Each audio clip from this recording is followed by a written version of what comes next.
Do you speak differently with different people? Your friends versus your family, or formal versus informal situations, or even in different languages? It's this last question that is being researched in language learning. Teachers say that everyone has multiple identities or masks. We all put on new masks depending on what we need or what needs to be done.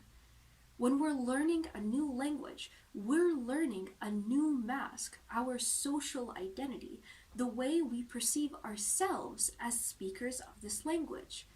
Teachers need to make sure that these social identities are made in healthy and constructive ways. But what if the ways teachers engage students in the classroom end up backfiring? For my research, I interviewed 4 exchange students studying English at university as non-native English speakers. I analyzed those interviews using a face assessment. A face is defined as the way other people see us. If we have a positive face, other people see us as part of their group. If it's negative, they see us as independent.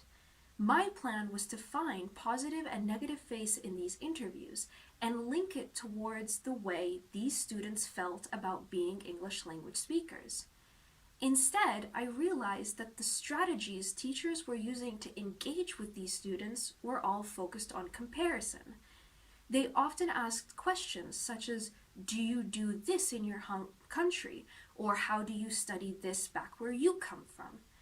Students saw this as unnecessary spotlights, and they expressed anxiety over being considered representatives of their country or a wish to be considered more like normal students. These were all non-native speakers struggling with their social identity. It's just that exchange students also had to struggle with this idea that they stood out in ways they couldn't control. Their positive and their negative faces, their involvement and independence, were both being threatened. The key takeaway of this study is that the strategies teachers are using to engage students are actually inherently harmful. These exchange students might go on to internalize the label of outsider as an integral part of their social identity and actively sabotage their future involvement and independence.